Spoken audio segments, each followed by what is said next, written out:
Ingsun ora bakal lelani kalamun atmajaku kaklontak marang jeneng sira. Kene jeneng sira duwe setya kang kaya mangkono. Aku iki jajareng ibu kang kutune bisa gendong lan resnani marang atmajane. Topoe ati. Ing sawet aku wis kandha klawan sira. Anggonku gelandang, anggonku gelarwa marang sira. Ora dasar katresnan angin. Kajurung rasaku kang kepengin banget males hukum setane Sutarmamu Prabu Bagaskara. Banjur apa sesambungane kalawan kekarepanku kang bakal resnani marang atmajaku.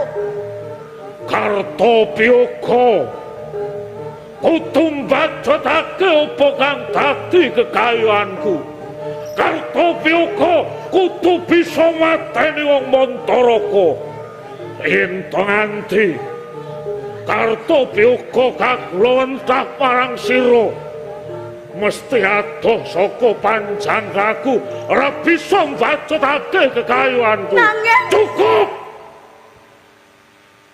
Sira ora bisa nresnani atmajaku.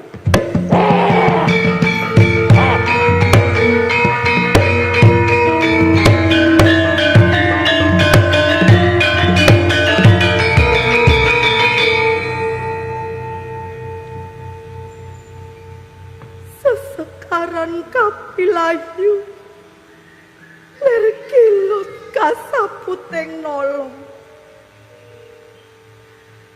Asihku kaya kebareng lintang ing angkasa. Welasku kaya candra kang asrene wengi. Panggandaku among jejering putra. Nanging kene yo aku kudu atur rasa tresno iki. Menapa ingkang paduka raosaken sami kaliyan ingkang kula raosaken Ibu.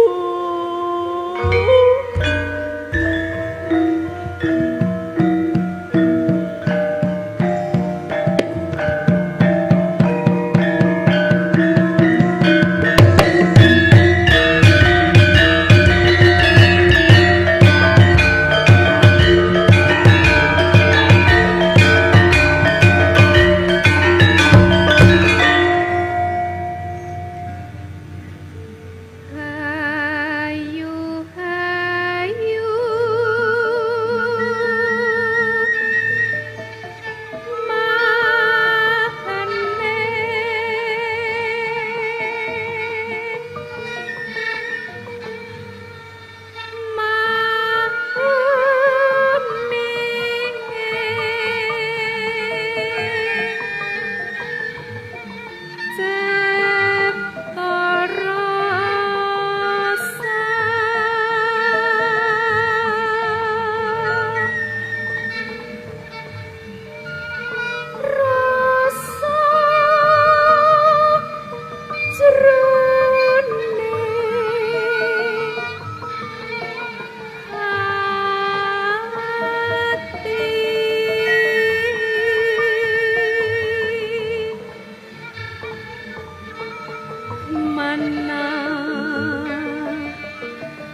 Apa ya ora bisa dipenggalih kanthi permati meneh to Yai? Apa ya jeneng sira tegel? Tegel bakal ninggalake marang putramu iki. Sadaya menika kelah kedah kula lampahi. Awit satapi sampun kagubel prajanjen do ing ngunu. Bilih kula kedah kondur makayang lamun sampun babar putra. Aku godarbe prajanjen marang pribadiku dhewe. Nggonku bakal ngemperi jagat saisine bebasane. Kuwi wis tak pupus. Ya awit saka katresnanmu Yayi nanging kene yo jeneng sira malah tegel. Tegel ninggalake putramu iki to Yayi. Kula namung lantaran lairipun wanita ingkang sejati. Pramila Tokoyati tetep badhe gesang ngadeg jejeg mlaku ajeg senadyan tebih saking rasa katresnan. Satapi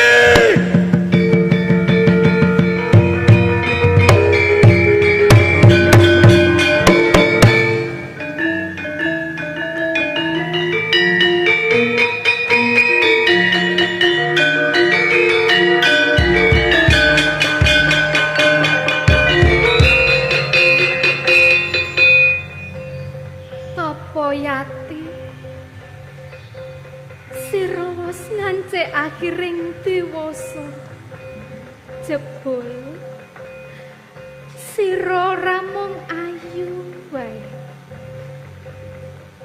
nanging ing citramu kebak kawibawan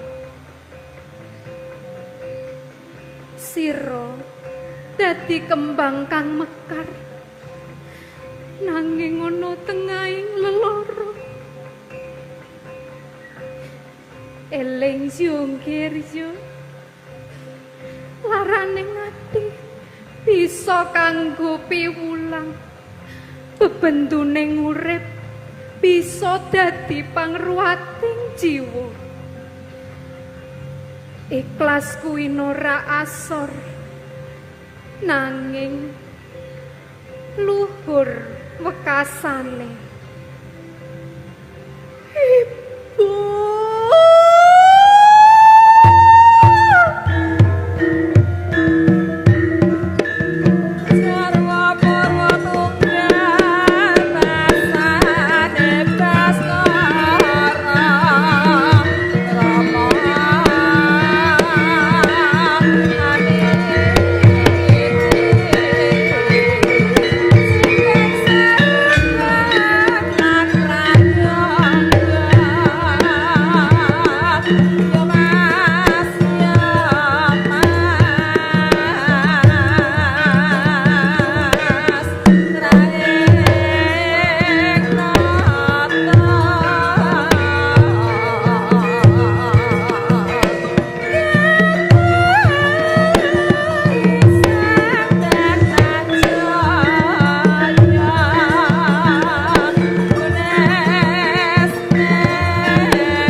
Wulan purnama ketawing mendung maweh Prabawa Liwung ingkang wonten Taman Saritirta kadhasar nadyan sarwa pengkoh maweh endah eden-edene Udyana parandene cinengker raos samar tintriming kedhaton yayah ndungkap jaman pralaya samono sang Dewi Rawati ingkang tuhu glewa-glewa kaya golek kencana parandene kandhuan priyatin layu-layung yayah rebah-rebah ingkang inang mulat sungkawaning Dyahayu sang Dewi Tapayati saksana hanya ketisang Dyahayu mangkono tindake sang Dewi Ger Herawati kadete sing dias dening laku nira datan miat rengganing Prabata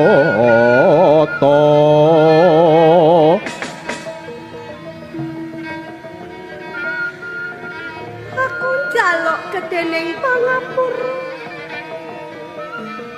dene kalatu ing tumindake putraku kang wis dosta marang jeneng sira Ger Upo sira ora tau gegulang kawruh marang Atmajam kang kene tansah singlar saka kautamaning ora kurang-kurang anggonku mulang muruk marang Atmajaku nanging jar kasut nyatane bae aku iki ora dililani marang garwaku kula wentah marang Atmajaku dewi aku iki jejering wanita kang ora dikeparengake tresnani marang Atmajane nanging kene jeneng sira bisa kuat nglakoni urip tanpa tresnani Atmajamu aku iki jejering wanita kang kudu bisa ikhlas nampa kahanan apa wae kang dumadi nadyan kudu dadi kembang kang mekar ana ing tengah-tengahing lelara apa kang dadi pangandikanmu jebles kaya piwulange ibuku marang aku ibumu sapa ibumu kuwi nggih ibuku kuwi Dewi Setyawati nadyan wanita saka Karang Pradesan nanging ibuku tansah gegulang aku bab tata krama lan utamaning wanita sejati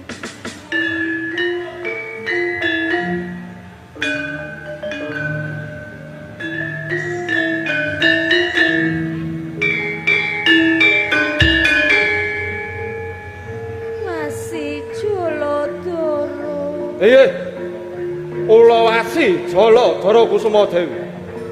Anggen kula manjing wonten Taman Tirta kadhasar. Awit kula ingkang sagah ngupadi saha ngunduraken paduka dhateng Mandaraka.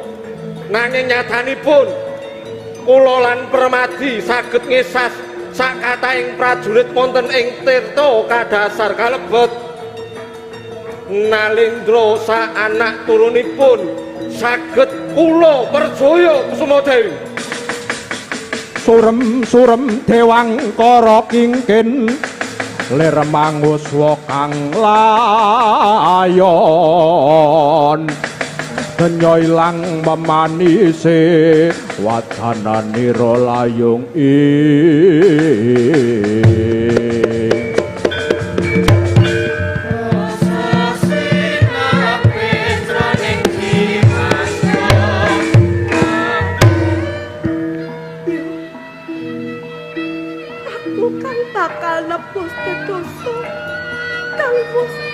lakoni kelawan garwa lan atmaja. Mula aku saguh dadi bebangan lan mbok sowanake ana ing Mandoraka Sang Dewi. Cedering wanita kuwi ikhlas nampa lelakon. Larane ati kuwi bisa dadi pimpulan lebendone urip, bisa dadi pangruwating jiwa. Ikhlas kuwi ora asli nanging luhur wekasi. Wis.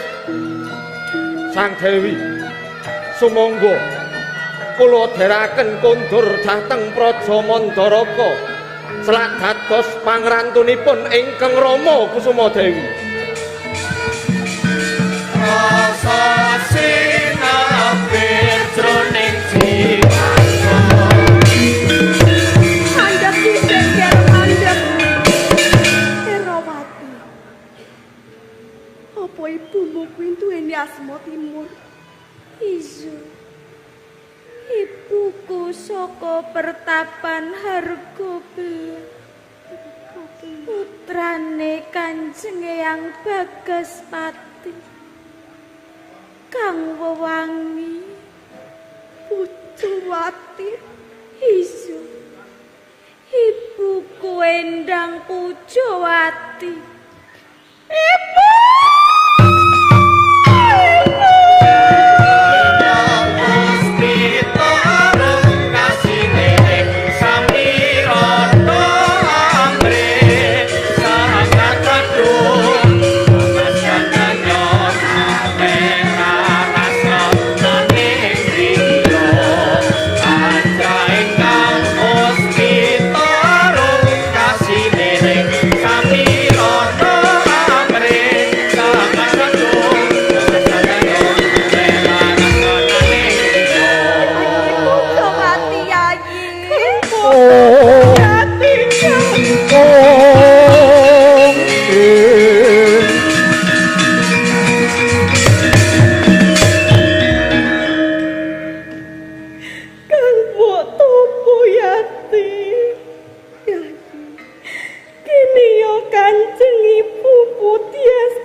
Aku ora ngate mangerteni kasulistyane ibuku.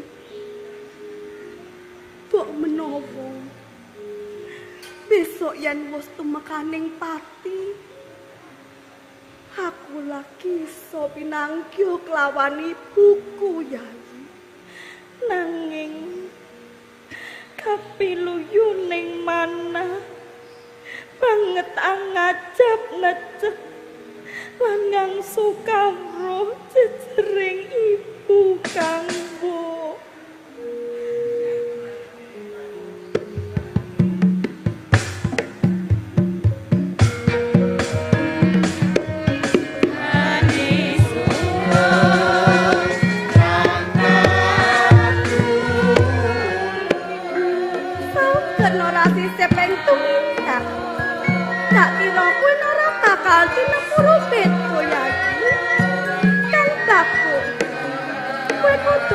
Joko kawibawaning pertapan Hargobela kanthi tumindak kang ora nalingsir saka bebener Yai nemu wigati kang kepiye kang mbok topo yati yang ketapi rasa lan nata saka watak Sri Dengki lan tak wenang marang sepadaning titahing Gusti.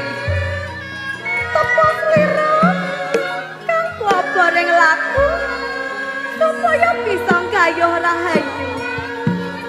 Banjur mawas diri dadi boring laku supaya bisa mangerteni kekurangan lan cacating pribadi yo Yayi kanggo aku nilakake gedhening panuwun kang tanpa pomo yo kang jebul semono gedhene rasa katresnanmu marang kadang nanging kang apa kang mbok saku paring lelipur marang aku ing sawetara wektu iki to kang Sira bakal tak boyong ana ing raja Nusa Bilang. Awet ning kono mengko sira bakal entuk leluhur bebarengan kalawan aku yo Yayi. ayo aku pilem kang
Paduka Trahwiku Raja wijiling dewa utama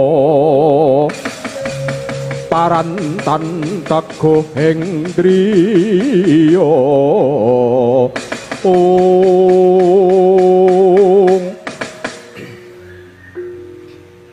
Putraku ngger apa Yati?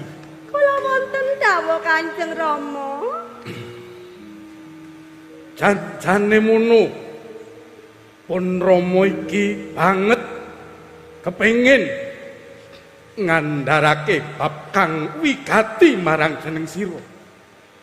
Iki ngono ngembet marang lelakonmu ing samengko nggih. Sumangga suwawi kula katuri paring dawuh Rama. Menapa to ingkang dados darunanipun Rama? Yo. Ngene Tapa Yati. Umpamane iki mung umpama. Injih. Pun Rama kepengin dhaup meneh ngono kepiye Yai? Kanjeng Rama. Nadyan wiwit cilik menika kula boten tinengganan dening ibu. Nanging wonten iling redak ing kula menika kula tansah ngraosaken katresnanipun ibu. Saking pangkula wentah Paduka Rama. Nanging umpamane jeneng sira kuwi ora sarujuk lan ora lila. Pun Rama iki ora bakal mbacutake kok nggih. Ora bakal mbacutake. Rama. Kula menika namung jejering putra. Ingkang taku namung badhe nayogyani menapa ingkang dados kersa Paduka Rama.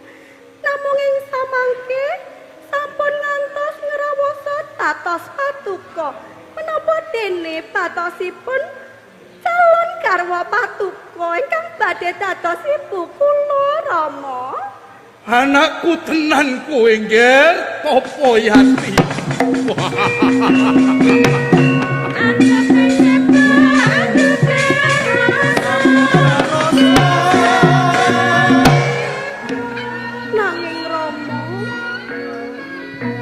wonten bab ingkang bobel manah kula boten nglilani patuko badhe cengkat nanging sanes bab perkawis patuko badhe dedawak panmalih Rama.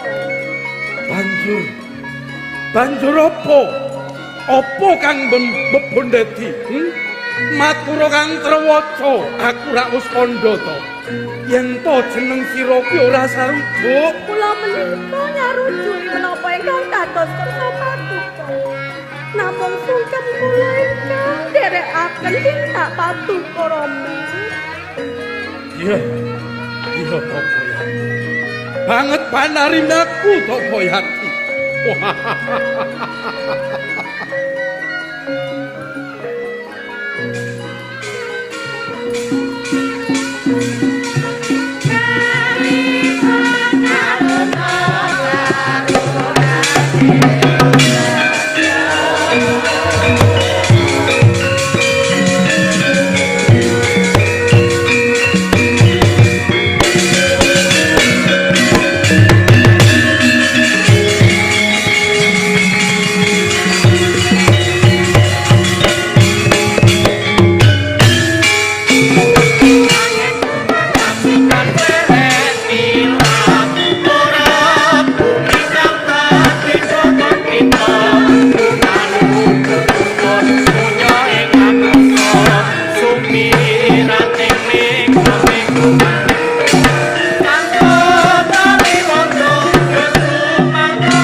Napa kang dadi kekarepanmu Bagaswara? Lamun to jeneng sira ora kepengin mati kelawan Sinuwun Prabu ing Mandaraga, ya aku Sang Prabu Mandratpati Naradenta bola bali wong bengkanane ora duweni nalar kowe. Lamun kang jeneng sira gayuh kuwi ya Dewi Trilaksmi garwane Prabu Ganda Bayu Bagaswara. Ora idep, Aku ora idep. Simbaku. Sopo kang bakal ngalang-alangi lakuku? Bakal ndak terajang wela dalah. Bapo.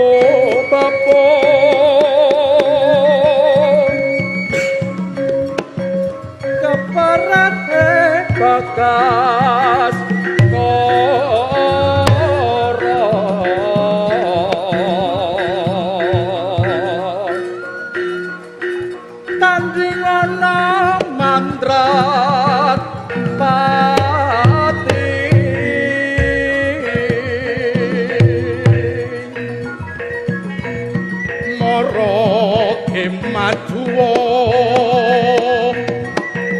Rangkepo wong sayuta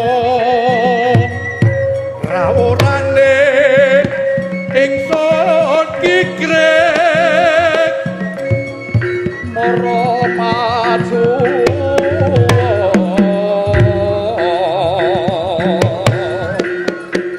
sapa lena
Sinuwun. Aku minta. Aku njaluk kula. Aja nganti topo hati. Lamun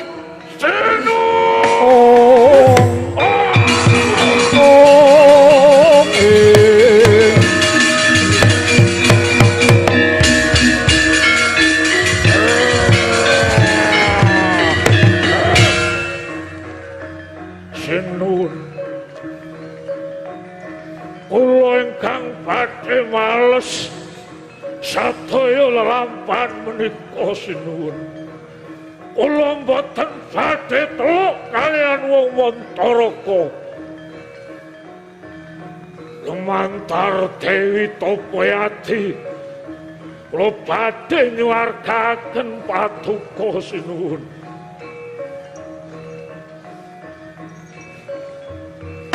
Om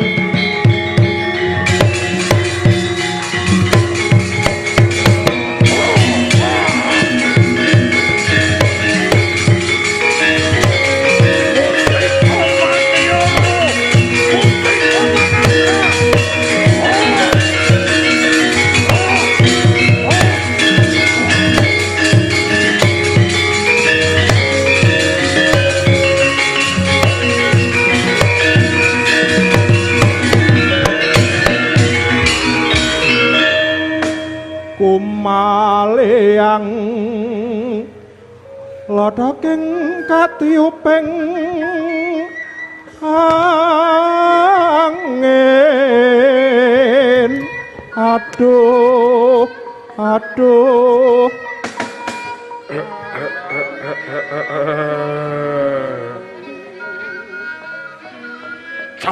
Candi aku wis ngelingake sudarmamu merga pun paman duweni rasa sing ora kepenak nanging nyatane kentekan lo lembayung sang-sangane ngati ngeres tandes gares kakiles mergo kahanan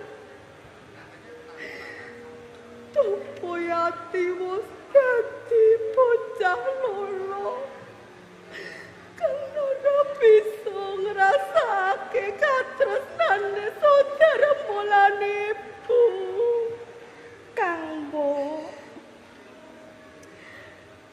aku ora ngira babar pisan jebul semono apote lelakon kang paduka sandang nanging Kang Mbok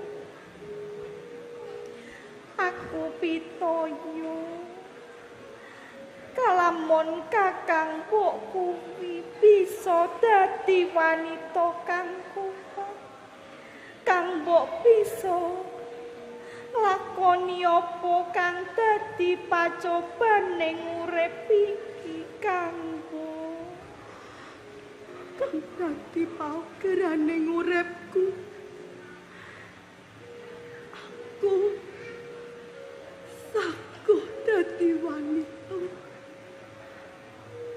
kang kudu ikhlas nampa lelakon napa wae kang sinandang nadyan kudu dadi kembang kang mekar ana ing tengah-tengahing leloro laraning ati bisa dadi piwulang pependuling urip bisa dadi pangruwating jiwa ikhlas kuwi rasa nanging luhur wekasan kodrating wanita kuwi kudu bisa nampa lelakon apa wae yayi nanging ora bisa ngowahi lelakon nuwun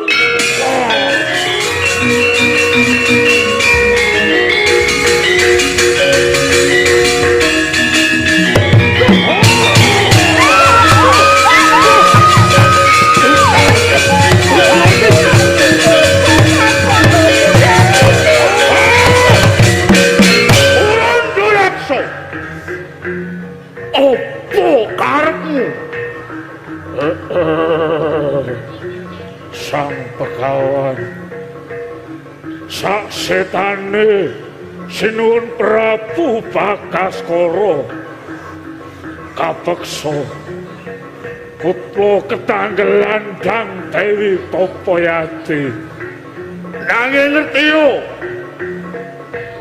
lamun to setane Koko Prabu Bagaskara sak wutuhe Tapayati kuwi ana ing panggulamentahku merga aku iki bapa pamane Kondayaksa boten saged Sang Kawan namung kanthi dasar ngrengkuh Dewi Tapayati kula saged nyuwarkaken sesembahan kula pramila saged boten saged Tapayati wonten rekeman kula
Mustika Manindra lebur ana tangan kowe Bagaswati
Mustika Manindra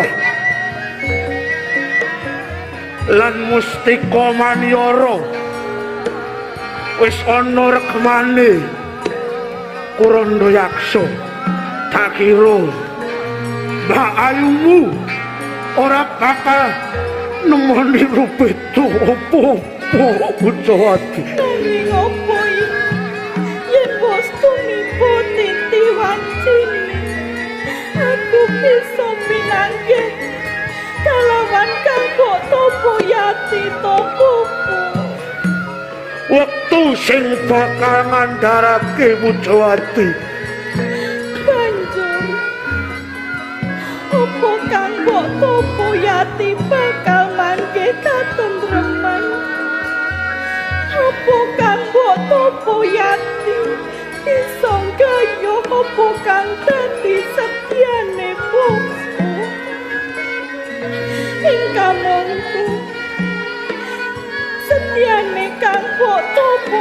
atiku milur popo. Disusuwun wae ing ngarsaning Hyang Agung Pujawati. Muga-muga Tapayati kali sing rubeda lan sira bisa pinanggiya meleh kelawan ayumu.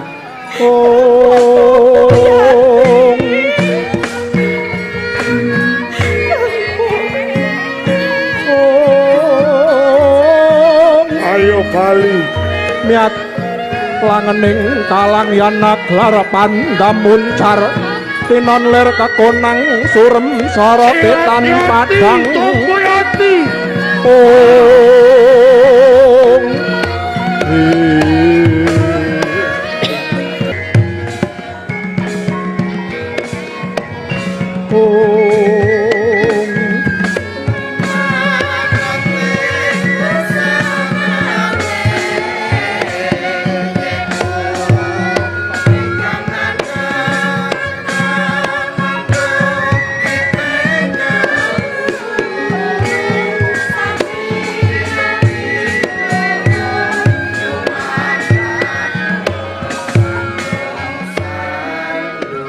tumplawung kasekuting mendung mecah sepining lamunan surem cahyane anenggih sang Dewi Pujawati anenggak waspa taksih gawang-gawang duk rikala kalih dasawarsa kepengker binisah ingkang Mbakyu nenggih Dewi Tapayati ing rikala ilang tanpa tilas awit dipun rudha pariksa mlebet sajroning samudra.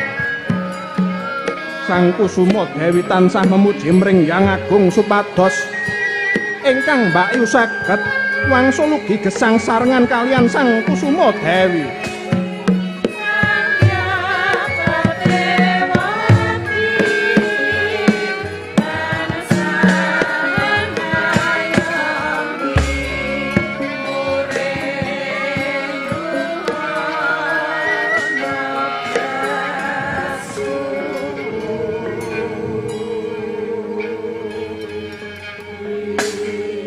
Mangu wang manganing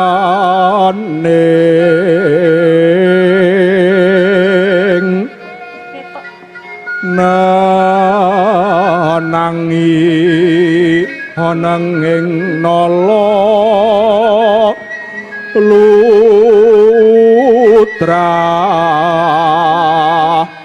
tan bangkit kinambang mambang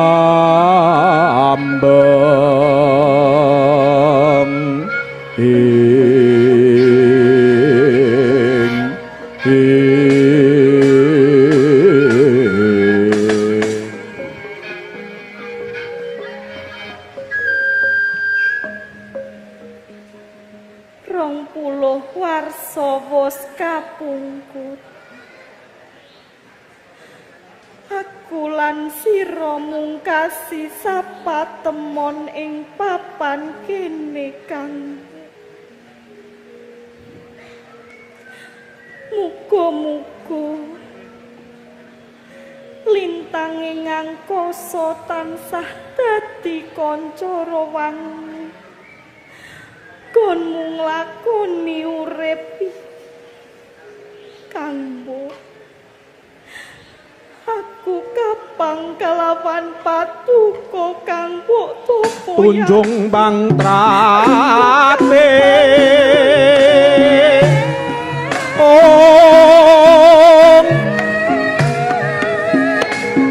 kanggeng ngirim-ngirim arum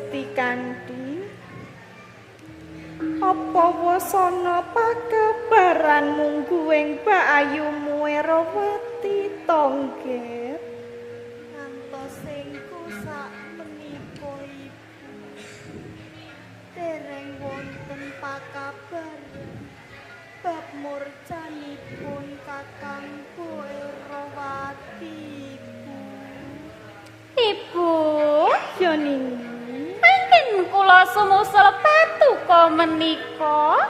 Awit kula kadhawuhan dening Kanjeng Rama supados mupati patuko Ibu. iya Kanjeng Ibu kepiye Nger menapa Surti kanthi kepareng badhe tetanya dumateng patuko Ibu. Perkara apa Nger Surti kanthi kenging menapa saben satunggal condro sepisan Kanjeng Ibu tansah tumuju wonten ing papan menika kanthi raos sungkawa Ibu. Yo ing papan kene ngelingake aku kalawan sawijining pawongan kang banget tak tresnani Ger Surti kanthi. Mangke rumiyin to Kanjeng Ibu, Kepiye? menapa patuko anggadhahi katresnan sanes kejawi kalian Kanjeng Rama? Ora. Dudu tresna satataning priya kalawan wanita nanging tresna marang Kadang Gerbanowati. Oh, Sejatine jeneng sira kabeh kuwi duweni jejering wanita yo kang wewangi topo yati nanging Om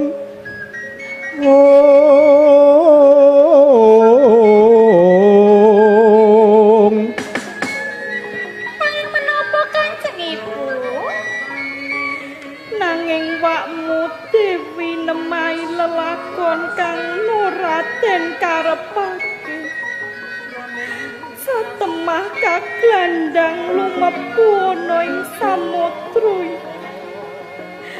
liwet saka kuwi Ibu pepisahan kalawan pakmu Dewi Kanjeng Ibu sepinten agung raos tresna patuko nglawan wonten Pitapa Yati mula saben wayah sak condro sepisan Ibu tumeka ing papan kene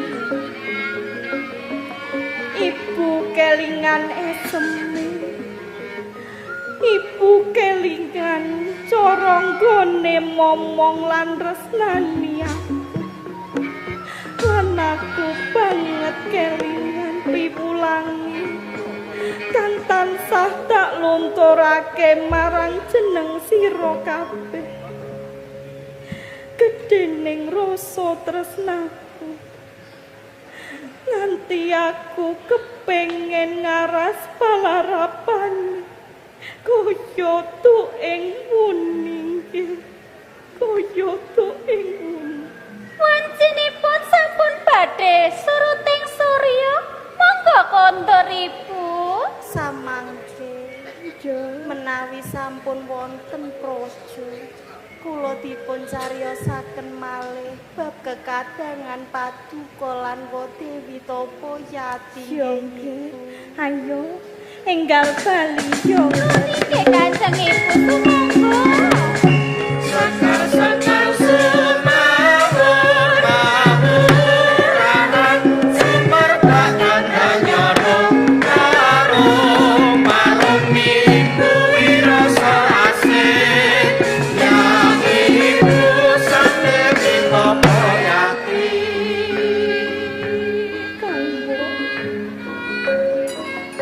Kanjeng Ibu,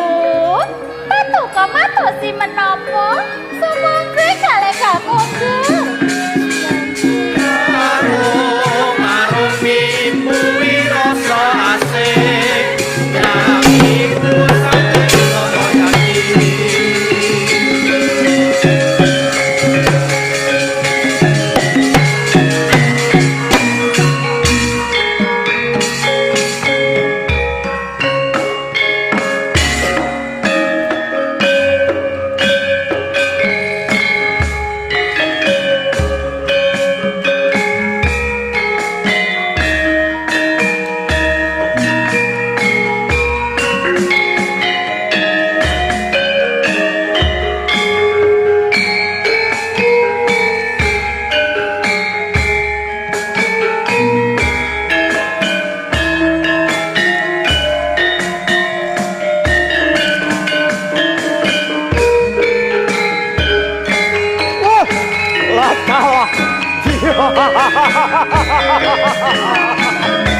Lewati yo.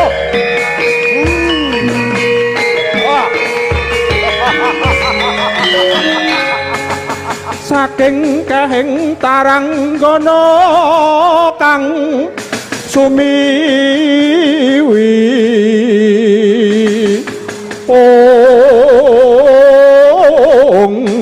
warata tanpa sala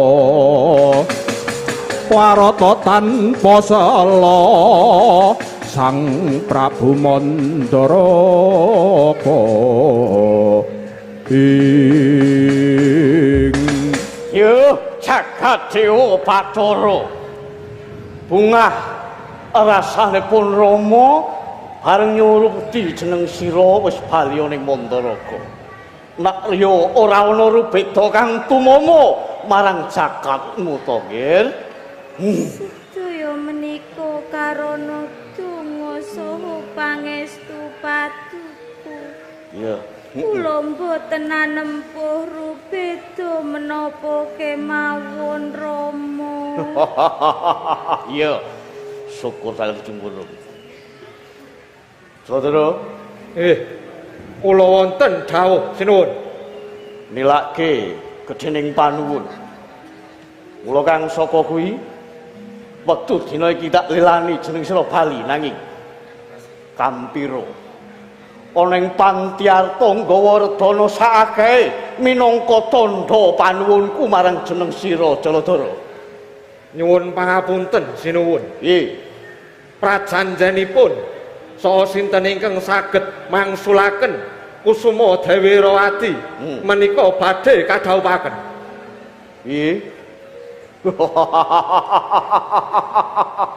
Ngimpi kowe. Ngimpi kowe Jaladara. Putraku bakal dak dhawuhake Pangeran Pati Ngastina. Lamun to sediamu kang kaya mangkono bebasan cebol gayuh lintang Jaladara.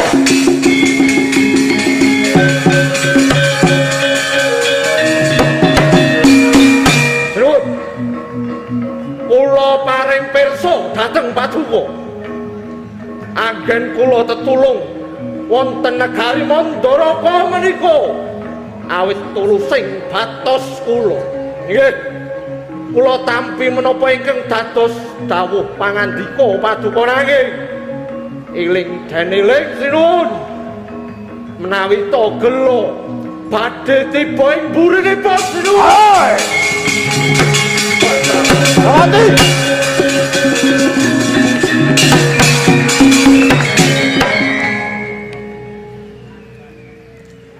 Rawati. Iki sapa, Rawati? Menika ibunipun Kartopyaga Rama. Bangsat. Serep nyawamu, Degu-degu ciklu-ciklu ning ngarsaning sun. Ya wit saka pakartine anakmu gawe geger ning Mandara. Lan babar wirangku. Sana. Ora ana papan panggonan tumrap jeneng sira. Becik wektu dina kita pateni kowe. Caca muntap lerake natap Supaya yasini pijojo bang bawinya wangis Kumecot padoning ladiing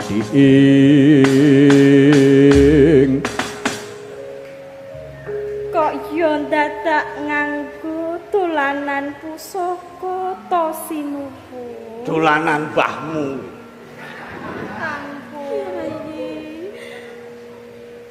Erawati. Arep ngopo kowe?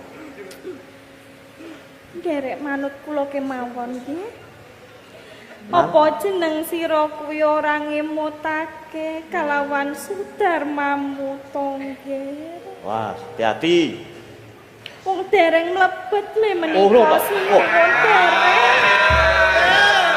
Inggih dipaske rumiyin. Oh iya, wis ya. Manut. Ya. Kanjenipun Jonggermini kula menika badhe ngemutaken Kanjeng Rama. Ning nyatanipun sinten to ingkang saged nyelani pangandikanipun Kanjeng? Lah iki wis kewirang. Ya, apa to? Kaya drama Korea wae ngenang-ngenang nilek ngoto lak ya. Sampun duka-duka ingkang kados mekaten to sinuwun. Wis bakal. Samangke paduka ludira inggil kados pundi? Wis, manut tak ning kene wae. Ingkang mungku pawongan menika ingkang tansah ngayomi kula ing tirta kadasar. Dewi Tapayati menika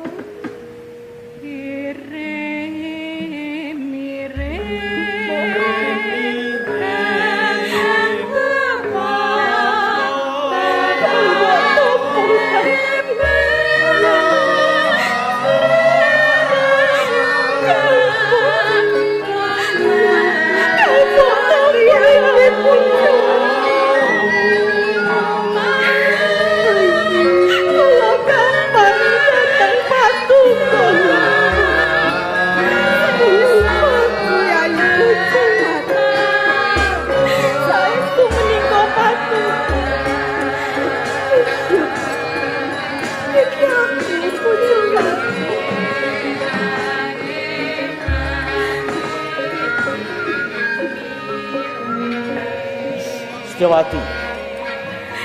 wonten dawuh sinuwun. Iki sapa? Inggih menika Tapayati ingkang kula cariosaken siang pantaraning ratri menika. Inggih menika Kang Mbok Tapayati sinuwun. Kang Mbok. Jebul waduh. Paduka minangka kembang wicara garwa kula. Kula nyuwun agung ing samudra pangaksami. Kaladuk. Boten kados kaya menapa sinuwun. Nggih. Waduh, ali kok. Menika putra-putra kula. Menika Irawati. Irawati. Menika sanadyanto pesek ning gemati marang bapake. Sakniki buka salon kecantikan. Irawati ingkang dira. Kang kaping kalih nika Surti Kanthi. Surti Kanthi. Ayu. Ayu kaya kowe napa inggih Kang. Juragan catering sakniki. Nggih. Nika ingkang uragil menika Bonowati. Menika ingkang dados tamba kula menawi nembe gerah. Awit Bonowati menika sampun madeg dados penyanyi campursari. Rama. Ya. Niki po. Irawati Surti Kanthi Bonowati njaluk awuruk marang wakmu bab apa wae. Surti Kanthi. Nyuwun dipun marai peputanan lewat Ijo Surti Kanthi. Menawi bab kasetyaning ati. Menawi kula bab katresnan nggih, Po. Iya, Banowati. Sampun ngantos kesupen nggih, Po. Iya, nggih. Anakmu ragil iki kaya ngono kuwi lho. Lha inggih wong inggih ngayahi kewajiban penyanyi campur sari katamtu laga-laganipun inggih kados mekaten. Yo, Rawati, Surtikantilan, Konowati. Nuni nggih Kanjeng Rama. Wis ibumu dimen kangen-kangenan kelawan wakmu ayo nyapetakake dedaran kanggo wakmu ana ing pepungkuran ya nggih. Mangisa aku Kanjeng Rama. Kangen-kangenan. Aku nang kuwi luwih dhisik. Ayo, Gen. Mangke tidak wonten pepungkuran nggih, Po.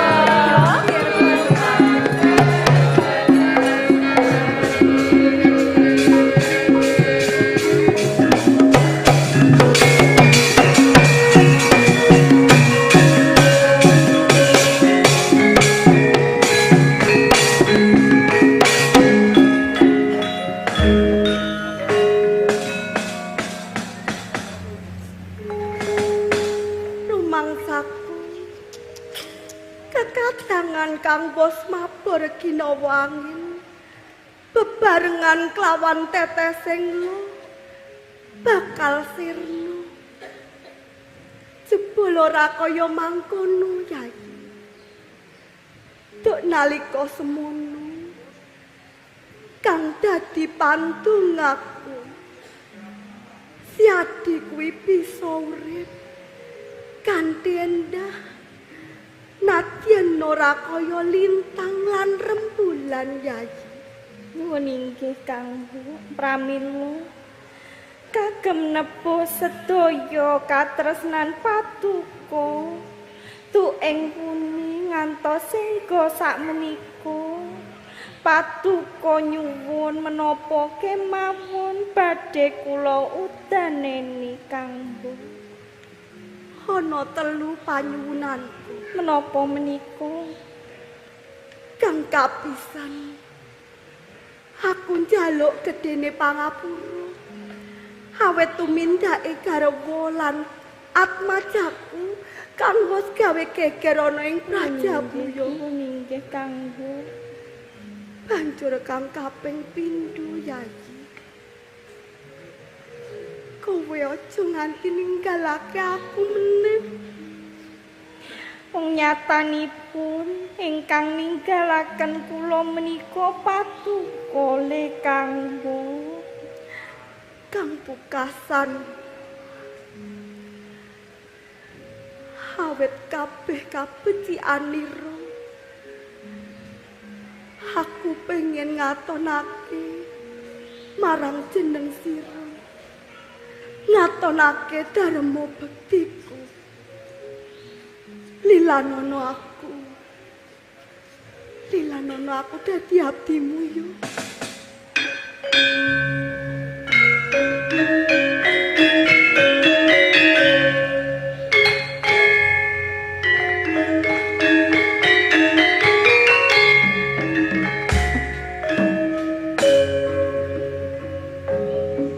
Boten Kang Bu. Ingkang pungkasan boten badhe kula udaneni Kang Mbok Topoyak. Nalika aku ora duweni sapa-sapa. Amung jeneng sira lan Paman Bagaspati kan banget tresnani marang aku, Yai.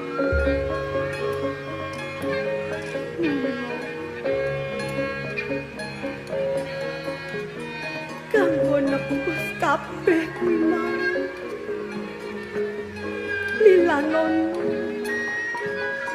Lilanono kula badhe dados abdi Patuko. Duh Ratu Setyawati. Mijil gondo arom kang linuwih saka anggane wanita sejati. Nuning kula pun sugandini Kanjeng Ratu Setyawati.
Kartika panjeresuk sumilak wadana kengis kongasadining kusuma memayu aluyeng nagri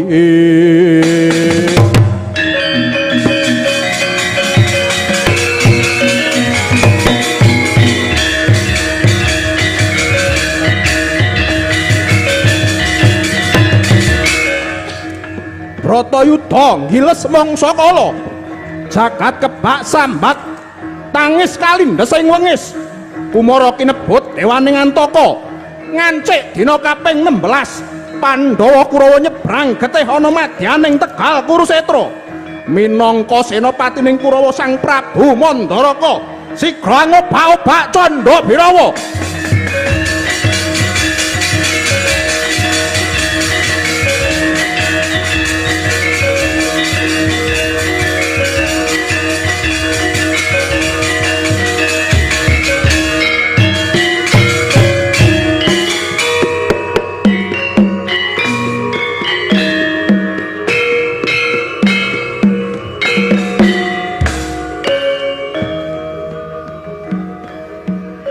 Gandini, apa bendaramu wis sare? Nuwun inggih sinuwun. Ratu Setyawati sampun sare. Gandini, ing wektu dina iki aku kapatah minangka senopati perang Kurawa. Nanging aku bingung anggone jarwani marang garwaku awit aku wedi Sugandini yen to garwaku menggalihake lelakon kang bakal dak lakoni Sugandini. Pujawati menika sampun silih nama dados Setyawati. Asma kinarya Japa. Lir sekar melati ing setengahing segara.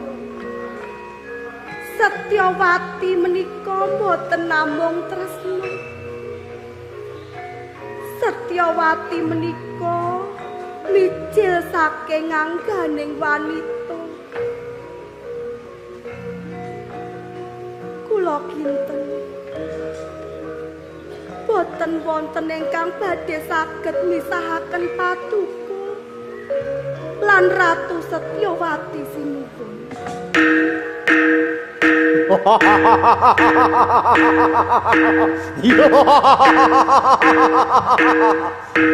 Sugandini wis madhep lan mantep rasaning atiku matura marang bendaram. Lamun ta ingsun wis yoga ngadepi patiku Sugandini. Sendika mangesta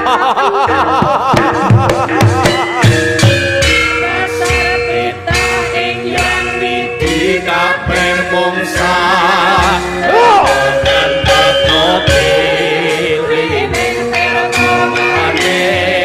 suci kadya timbul saka umpul nangke tumekane ketung ing baruna ayu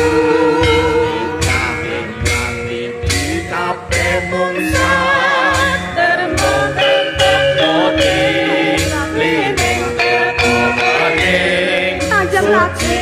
Kanjeng Ratu Setyawati. timbul saka umpul nangke tumekane ketung ing baruna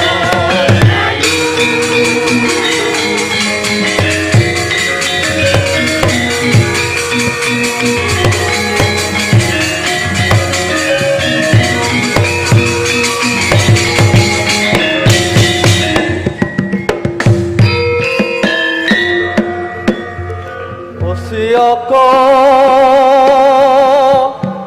hana tepi dharma wira hami jiwa takang suci geger mawurahan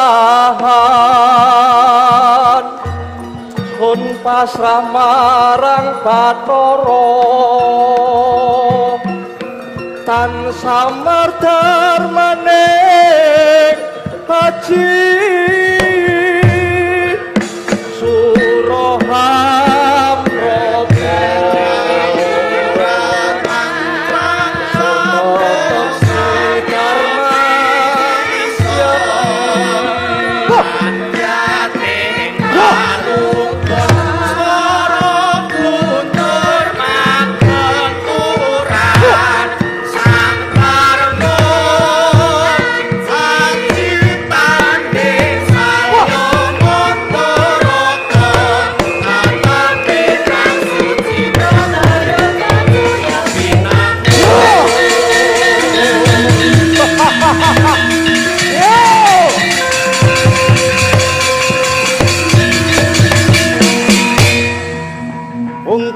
Dewa wis dadi kala mangsane mripatku merem awit Sang Hyang Arka rasaku mati awit Sang Hyang Darma Puntadewa daging rahku wis nyawiji amung kanggo jayaning Pandhawa dene Puntadewa tamak nongge tamak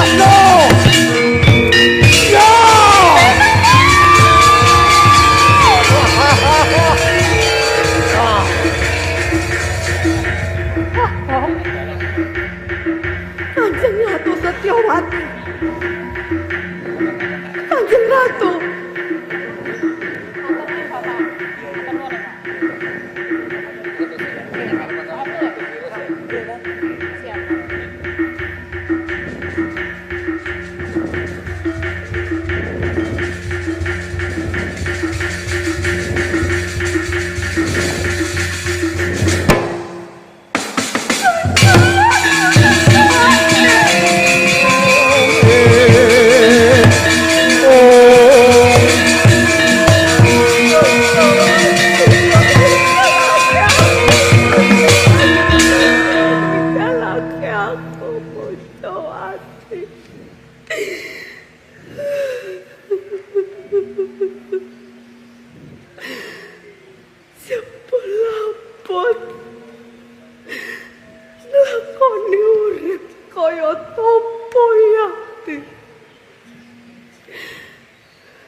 Angin bengi terus pandang. Angin bengi ngopake ayam-ayam. Langit hilangnya semi. Ono ngendi langit kamanungsan. Ono ngendi langit terus jadi.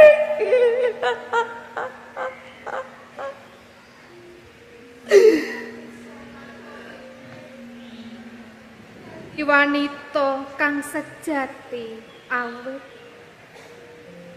sira wis dadi kembang kang mekar ana ing tengahing lelara. Atuko meniku aku rasa tresna kang sira antu-antu ger. Ibu, ibu, ibu, ibu, ibu, ibu,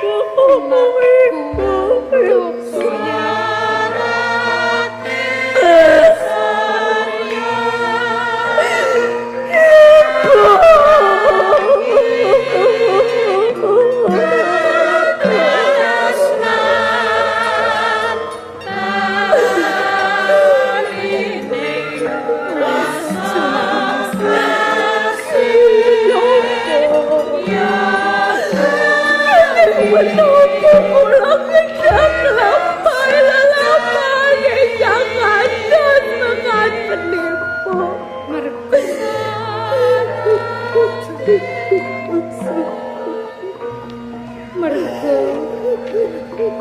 sira dadi patuladaning wong urip ana ing alam donya iki. Kula dereng saged dongkap ibu. Ngene yo nggih.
Satyanar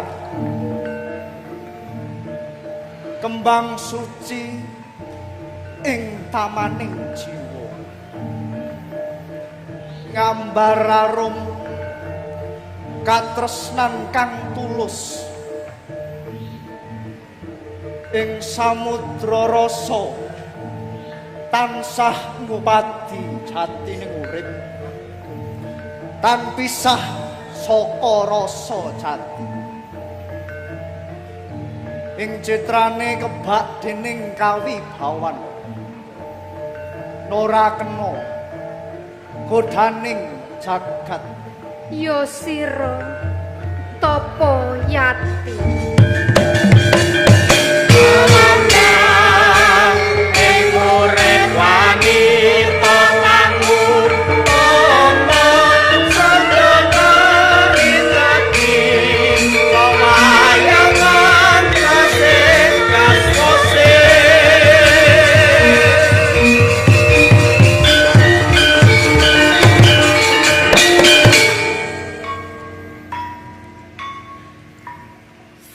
Satyanari